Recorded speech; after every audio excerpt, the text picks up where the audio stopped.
이 싸움은 이기기 어렵다고 생각했겠죠. 그런데 막상 전투에서 그리스 연합군이 10분의 1의 전력에도 불구하고 승리를 거두었습니다. 그러자 이 승리의 소식을 본국에 전하기 위해서 한 사람을 택해서 그 소식을 본국에 가서 전하게 했는데요. 그 마라톤 평원에서 그리스 아테네까지 거리가 몇 킬로일까요? 예. 어떻게 다 아세요? 다 아시는 예하죠. 예.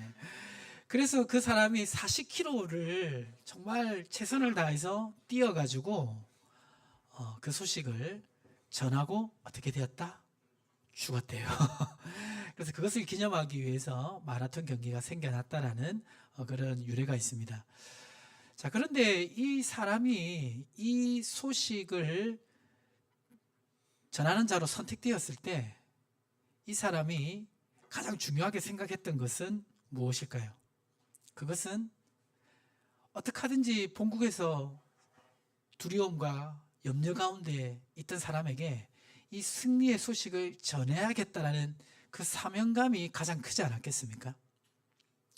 오늘 본문에 보면 이 마라톤 선수처럼 꼭 전해야 될 말씀을 전하려는 사람이 있고요. 이 전하려는 사람을 저지하는 사람들과 환경이 있습니다. 전하려고 하는 사람들은 누굴까요? 사도행전 5장 12절에서 14절에 보시면 한 절씩 읽어보겠습니다. 사도들을 손을 통하여 민간의 표적과 기사가 많이 일어나매 믿는 사람이 다 마음을 같이하여 솔로몬 행각에 모이고 그 나머지는 감히 그들과 상종하는 사람이 없으나 백성이 친송하더라. 함께 읽겠습니다. 믿고 주께로 나오는 자가 더 많으니 남녀의 큰 무리더라. 자, 지금 누구를 통하여 민간에 무슨 일이 일어나고 있죠? 사도들의 손을 통하여 민간의 표적과 기사가 많이 일어납니다. 복음을 전하는 그 현장에 표적과 기사가 일어나는 것을 알 수가 있습니다. 그러자 그 결과로 어떤 사람들이 많이 주님께 나옵니까? 남녀의 큰 무리들이 주께로 나오는 사람들이 많아지고 있었습니다. 그러니까 이 놀라운 이 역사가 지금 일어나고 있는데 이러한 역사를 지금 이루고 있는 주체가 바로 사도들입니다. 이 사도들은 예수님에게 어떤 명령을 받았는데요. 사도행전 1장 8절에 보시면 우리 남성분들만 한번 읽어보겠습니다. 성령이 너희에게 임하시면 너희가 권능을 받고 예루살렘과 온 유대와 사마리아와 땅 끝까지 이르러 내 증인이 되리라 하시니라. 자, 여기 보니까 성령이 너희에게 임하시면 너희가 땅 끝까지 이르러 내 증인이 될 것이다라고 말씀하고 있습니다. 예수님께서는 이 사도들에게 놀라운 비전을 주셨는데요. 세상에 없는 비전입니다. 이 비전은 뭐냐면 세상 끝날까지 땅 끝까지 복음을 전하라고 하는 비전이었습니다. 이 비전을 따라 사도들이 말씀을 전했고 복음을 전했고 그러자 놀라운 역사가 일어나기 시작한 것입니다. 자, 그런데 이러한 사도들을 저지하는 세력이 있었는데 그것이 사도행전 5장 16절에서 17절에 보시면 한 절씩 교독합니다. 예루살렘 부근에 수많은 사람들도 모여 병든 사람과 더러운 귀신에게 괴로움 받는 사람을 데리고 와서 다 나음을 얻으니라. 대제사장과 그와 함께 있는 사람 즉 사두개인의 당파가 다 마음에 시기가 가득하여 일어나서 자, 복음을 전할 때 놀라운 역사가 일어나고 있는데 그것을 저지하는 사람들이 누구죠? 대제사장과 그와 함께 있는 어느 당파? 예, 사두개인과 함께 신약성경에 가장 많이 나오는 무슨 파 있잖아요. 무슨 파죠? 바리새인파. 차이가 뭐냐면 사두개인은 권력층이에요. 권력층이라서 이 제사장 가문하고 연관되어 있기도 한데 사실상 종교 권력층이지만 어디랑 결탁돼 있었냐면 로마랑 결탁돼 있었어요. 그래서 우리나라의 친일파와 비슷하다고 생각하면 됩니다. 겉으로는 종교 지도자로서 백성들에게 어떤 종교적 가르침을 주는 핵심적인 계층이었지만 사실은 백성을 압제하면서 로마로부터 부와 권력을 받고 있었던 사람이 바로 이 사두개인 파들입니다. 자, 그런데 지금 나사렛 예수를 통해서 굉장히 큰 움직임이 일어나니까 이들이 경계할 수밖에 없었어요. 왜 그러냐면 그들은 로마 정부를 대신해서 성전을 다스리고 그리고 이 유대 지역에 아무런 문제가 없도록 해야 되는 그런 책임이 있었습니다. 그런데 이 일이 커져가면 로마 정부에서 이 사두개인파들이 지금 제대로 이 이스라엘 백성들, 유다 백성을 다스리지 못하고 있구나라고 생각할 수 있었기 때문에 이들은 이것을 굉장히 염려했습니다. 그리고 자기들이 종교 권력층인데 백성들이 자기들보다 이 예수 그리스도를 믿는 이 움직임에 동요되는 것을 보고 그것도 굉장히 불안한 요소이기도 했던 것입니다. 그래서 결국 어떤 결정을 하냐면 사도행전 5장 18절에 보시면 5장 18절 어떻게 했죠? 사도들을 잡아다가 옥에 가두었습니다. 이 옥은 이제 감옥을 말하는 것인데, 자, 혹시 우리 성도님 중에 감옥에 들어갔다 오신 분 있으십니까?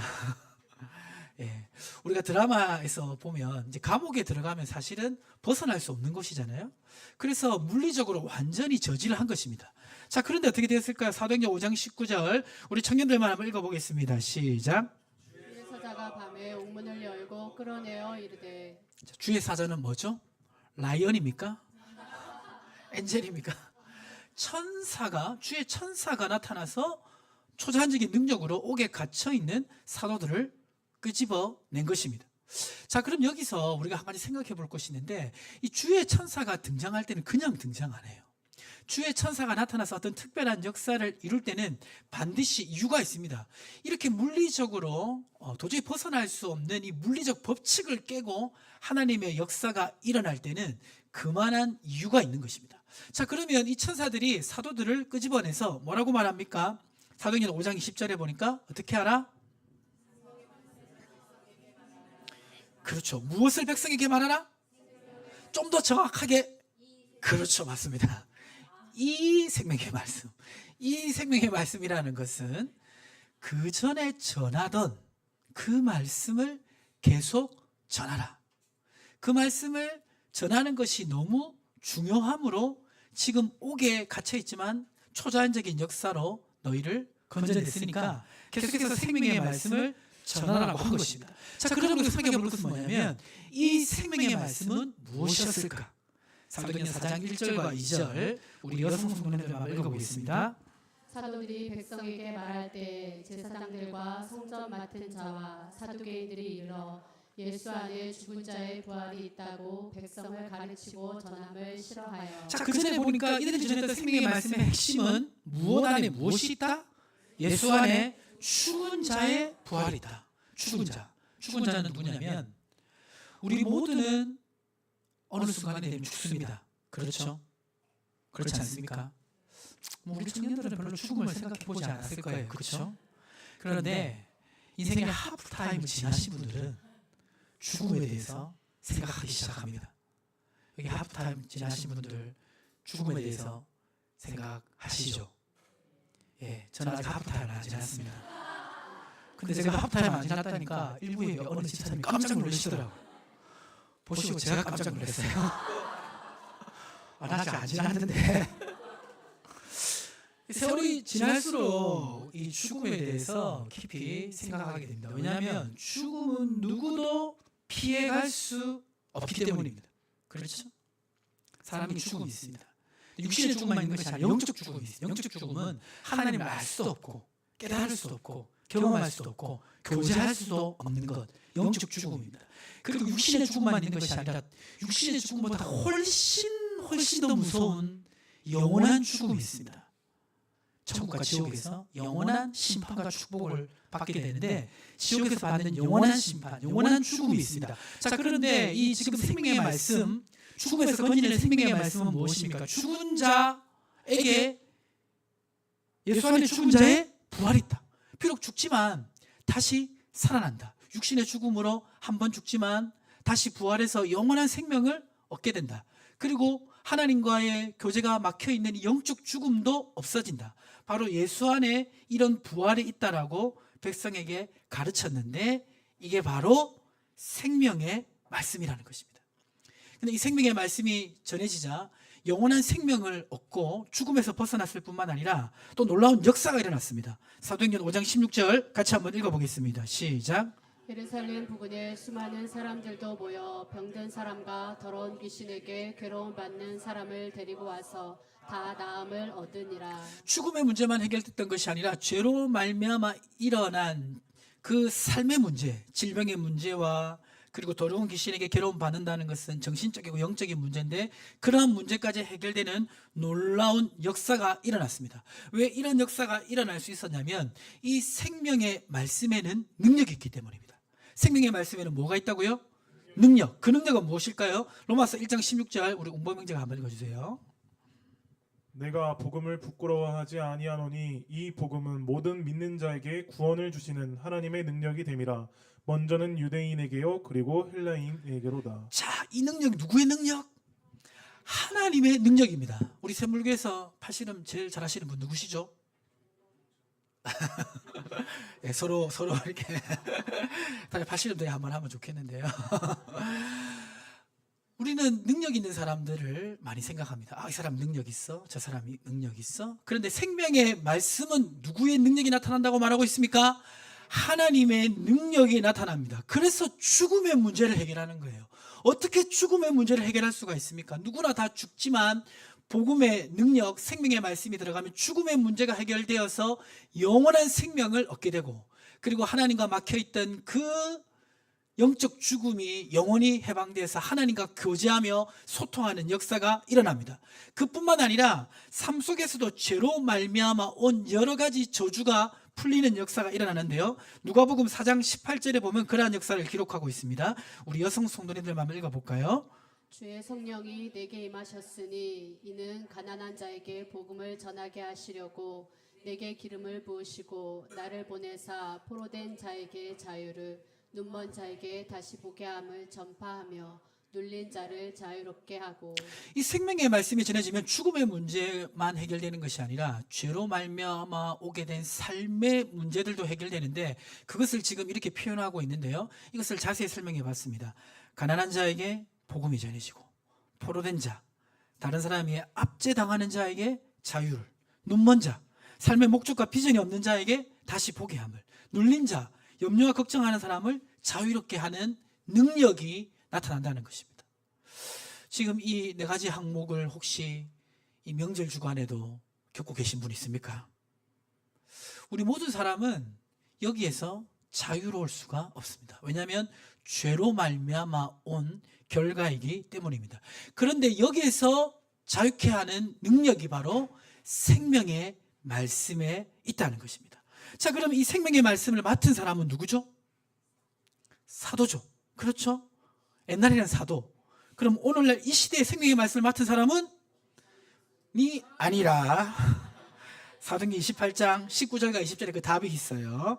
자, 보면 그러므로 너희는 가서 모든 민족을 제자로 삼아 아버지와 아들과 성령의 이름으로 세례를 베풀고 내가 너희에게 분부한 모든 것을 가르쳐 지키게 하라. 볼지어다 내가 세상 끝날까지 너희와 항상 함께 있으리라 하시니. 자, 그러면 이 생명의 말씀을 가르치고 지키게 해야 되는 사람이 누구죠? 너희. 누구시죠? 예, 그렇죠. 우리죠.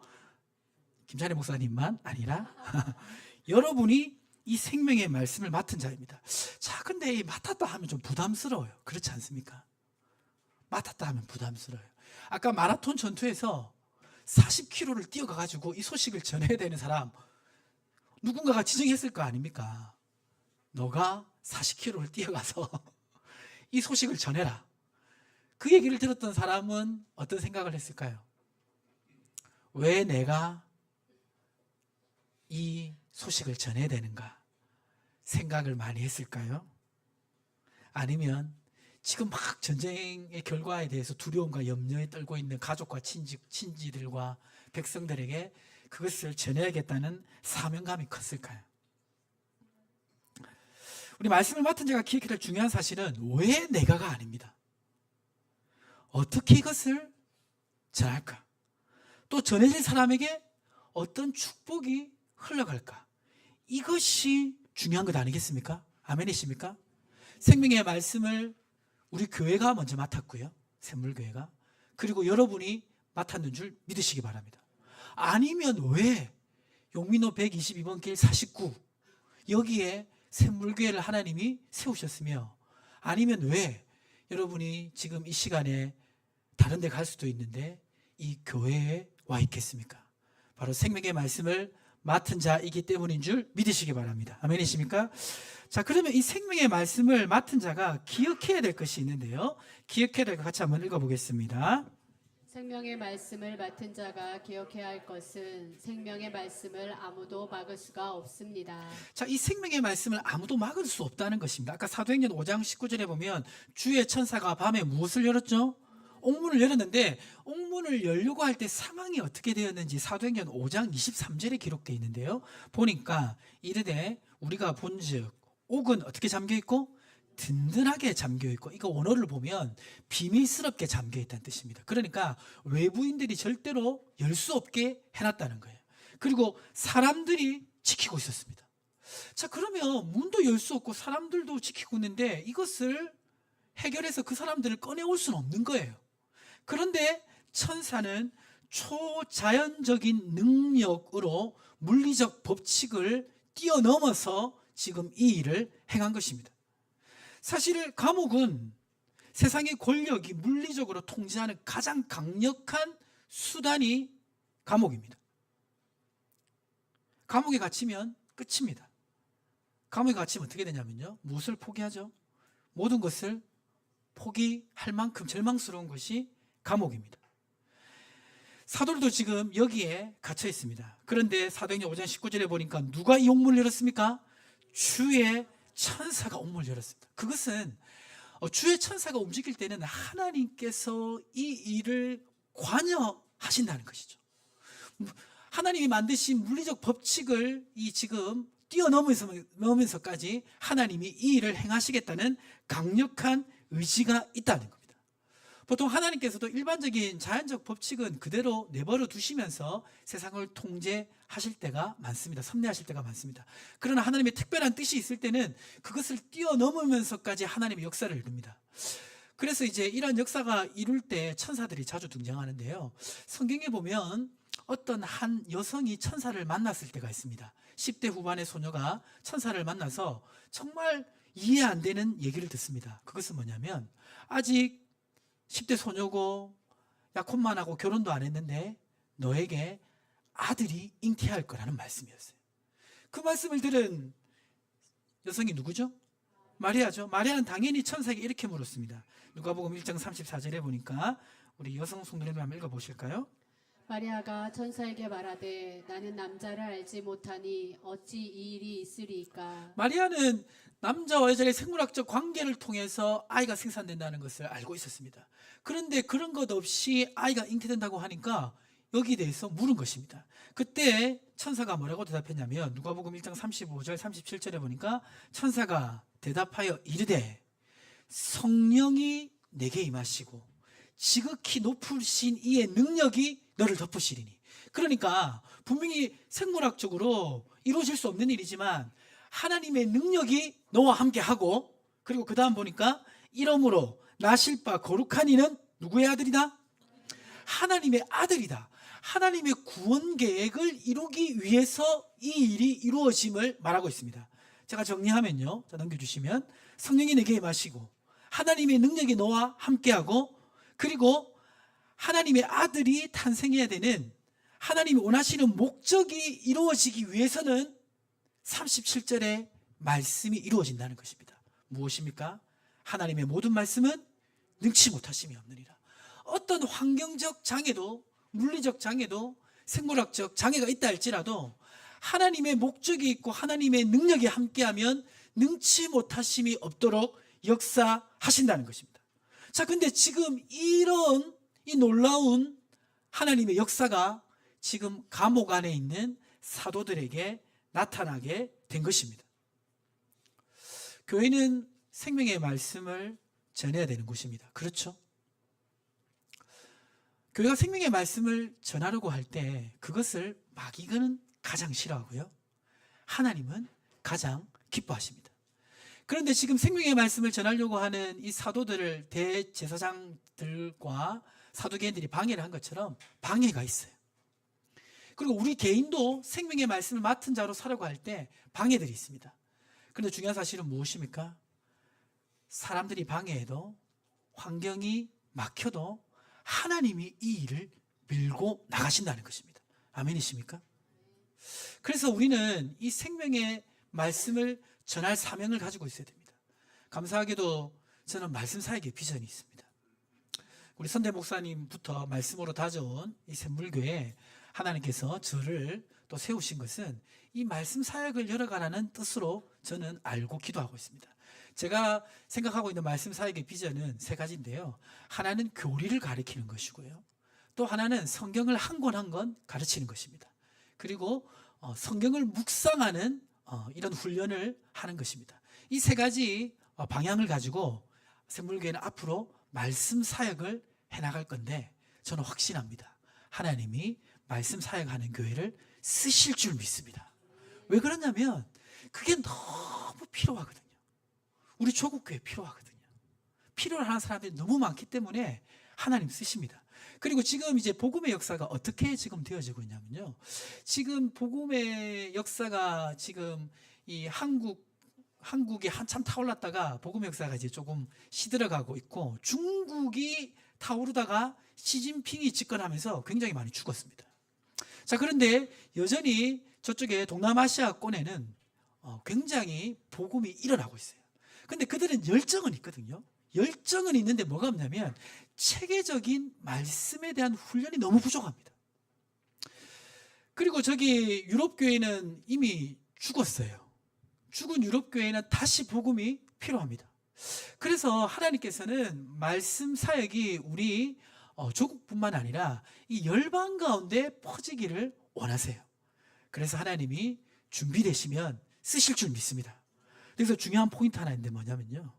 우리 성도님들의 비전도 교회와 비전과 떨어지지 않는다는 것입니다.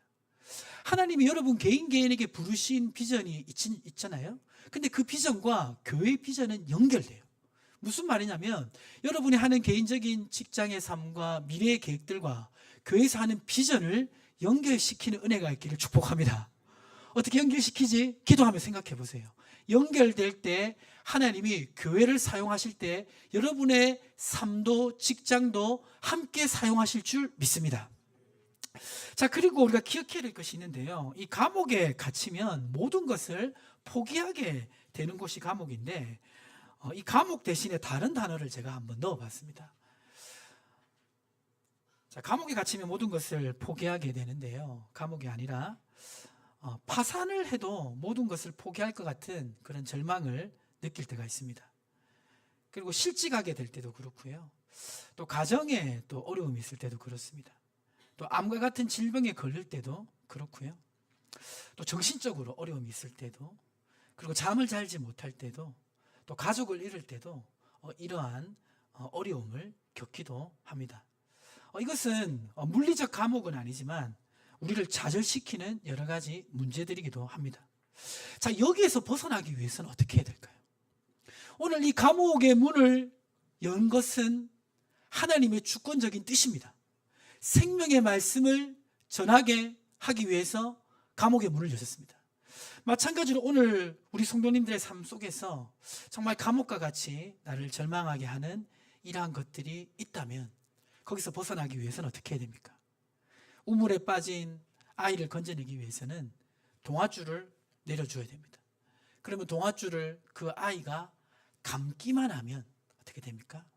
끌어올려 갈 수가 있는 것입니다. 내가 인간적인 방법으로 해결할 수 있다고 생각할 것이 아니라 하나님의 말씀을 붙잡으면 여기에서 건진받는 줄 믿으시기 바랍니다. 계시록 3장 7절과 8절에 이렇게 말씀하고 있습니다. 같이 한번 읽어보겠습니다. 시작. 빌라델비아 교회의 사자에게 편지하라. 거룩하고 진실하사 다윗의 열쇠를 가지시니 곧 열면 닫을 사람이 없고 닫으면 열 사람이 없는 그가 이르시되 볼지어다 내가 내 앞에 열린 문을 두었으되 능히 닫을 사람이 없으리라. 곧 열면 닫을 사람이 없고 닫으면 열 사람이 없는 분이 우리 주님이십니다. 우리가 생명의 말씀을 붙잡고 갈 때 하나님이 우리 앞에 닫힌 문을 열어주실 줄 믿습니다. 내가 이전에 생명의 말씀과 상관없이 살아가다가 어느 날 닫혀버렸다면, 감옥 같은 그런 환경에 놓여 있다면 생명의 말씀을 다시 붙잡으시기를 축복합니다. 그곳에서 하나님께서 건져 주실 것입니다. 자, 마지막으로 우리가 기억해야 될 것은 무엇입니까? 우리는 생명의 말씀을 맡은 자고 그 생명의 말씀을 막을 자는 아무도 없고, 그리고 그 생명의 말씀을 맡은 자가 해야 할 것이 하나 있는데 그것이 무엇일까요? 읽어볼까요? 생명의 말씀을 맡은 자가 기억하여 할 것은 사람의 말이 아니라 하나님의 말씀에 순종해야 합니다. 자, 누구의 말씀에 순종해야 된다? 하나님의 말씀에 순종해야 됩니다. 자, 이렇게 하나님의 놀라운 역사에 의해서 사도들은 감옥에서 풀려났습니다. 그래서 다시 복음을 전했습니다. 사도행전 5장 21절에 보니까 그들이 듣고 새벽에 성전에 들어가서 가르치더니, 다시 말씀을 가르쳤어요. 그러자 대제사장과 그와 함께 있는 사람들이 공회를 열고 다시 사도들을 잡아왔습니다. 하나님의 역사에서 풀려났지만 또 이 사람들이 사도들을 잡아온 것입니다. 그리고 어떻게 했냐면 사도행전 5장 27절과 28절에 보시면, 우리 공범님들 읽어주세요. 그들을 끌어다가 공회 앞에 세우니 대제사장이 물어 이르되 우리가 이 이름으로 사람을 가르치지 말라고 엄금하였으되 너희가 너희 가르침을 예루살렘에 가득하게 하니 이 사람의 피를 우리에게로 돌리고자 함이로. 자, 이제는 직접 불러가지고 아주 강력하게 경고했습니다. 하지만 사도행전 5장 29절에 보니까 베드로와 사도들은 뭐라고 대답했냐면 사람보다 하나님께 순종하는 것이 마땅하니라라고 말하면서 그들의 위협을 거절했습니다. 그래서 어떻게 됐냐면 사도행전 5장 33절에 보니까 그들이 듣고 크게 노하여 사도들을 어떻게 하려고 했습니까? 예수님의 십자가에 못 박은 것처럼 이제는 그들을 죽이려고 한 것입니다. 자, 이렇게 말씀을 전하는 가운데 위협들이 커져갔지만 그들은 사람의 위협보다 하나님의 말씀에 순종했습니다. 상황이 어떻게 흘러갔을까요? 사도행전 5장 34절 35절에 보니까 그렇게 이제 대제사장과 사두개 인파들이 사도들을 이제는 죽여버리려고 하는 상황이 되니까 아주 놀라운 일이 하나 일어났습니다. 이렇게 바리새인 중에 가말리엘이라고 하는 아주 존경받는 그런 지도자가 일어나서 뭐라고 말하냐면 35절에 보니까 말하되 이스라엘 사람들아, 대제사장과 사두개인들을 말합니다. 너희가 이 사람들에 대하여 어떻게 하려는지 조심하라. 그리고 이어서 뭐라고 말하냐면 사도행전 5장 38절 39절 한 절씩 교독하면요, 이제 내가 너에게 말하노니 이 사람들을 상관하지 말고 버려두라. 이 사상과 이 소행이 사람으로부터 났으면 무너질 것이요, 만일 하나님께로부터 났으면 너희가 그들을 무너뜨릴 수 없겠고 도리어 하나님을 대적하는 자가 될까 하노라 하니. 조금 전 상황은 이 사두개파와 대제사장의 사도들을 이제는 죽이려고 했습니다.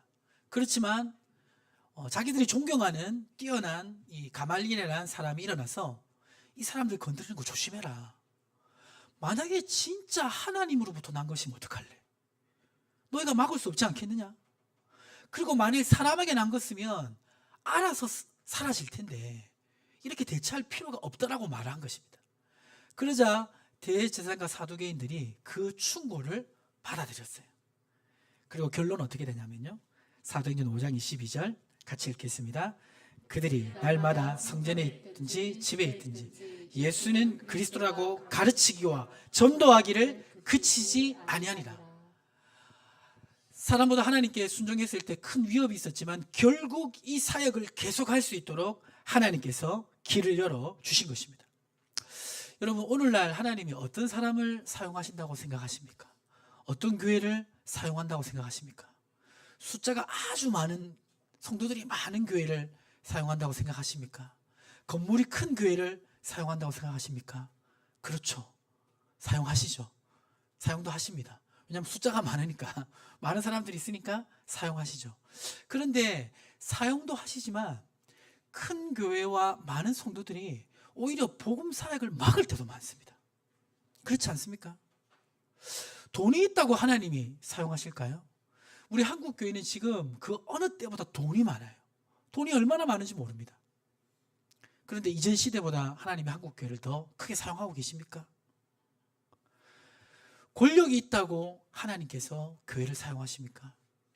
국회의원들 중에 많은 분들이 교회를 다니시지만 영향력이 느껴지지 않을 때도 많습니다. 하나님은 어떤 사람을 사용하시냐면요, 사도행전 5장 29절 같이 한번 읽어보겠습니다. 시작. 베드로와 사도들이 대답하여 이르되 사람보다 하나님께 순종하는 것이 마땅하니라. 순종하는 교회를 사용하시는 줄 믿습니다. 순종하는 성도님들을 사용하시는 줄 믿습니다. 똑똑한 것도 권력이 있는 것도 다 좋지만 결국 순종하는 사람을 순종하는 교회를 사용하시는 것입니다. 왜 그렇습니까? 순종은 말씀이 흘러가는 통로이고요. 전기가 들어오게 하는 콘센트와 같습니다. 지속적인 순종을 통해서 하나님의 말씀은 계속 흘러갑니다. 결국 순종이 능력인 줄 믿으시기 바랍니다. 그래서 우리는 기대감을 가집니다. 교회가 하나님 말씀에 순종해서 하나님 기뻐하시는 사역을 지속적으로 해나갈 때 하나님의 능력을 통해서 지속적으로 하나님 교회를 사용하실 줄 믿습니다. 교회를 사용하실 때 교회와 연결된 비전을 가지고 여러분이 살아갈 때 여러분 또한 하나님께서 놀랍게 사용하실 줄 믿습니다. 이 시리즈 설교 제목이 뭐죠? 새롭게 하시고 부흥케 하소서죠. 오늘 우리 이 말씀을 기억하고 우리가 나아갈 때 하나님 교회를 새롭게 하시고 부흥케 하실 줄 믿습니다.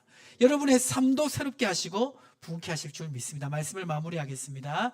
우리는 생명의 말씀을 맡은 자입니다. 이 생명의 말씀을 아무도 막을 수가 없습니다.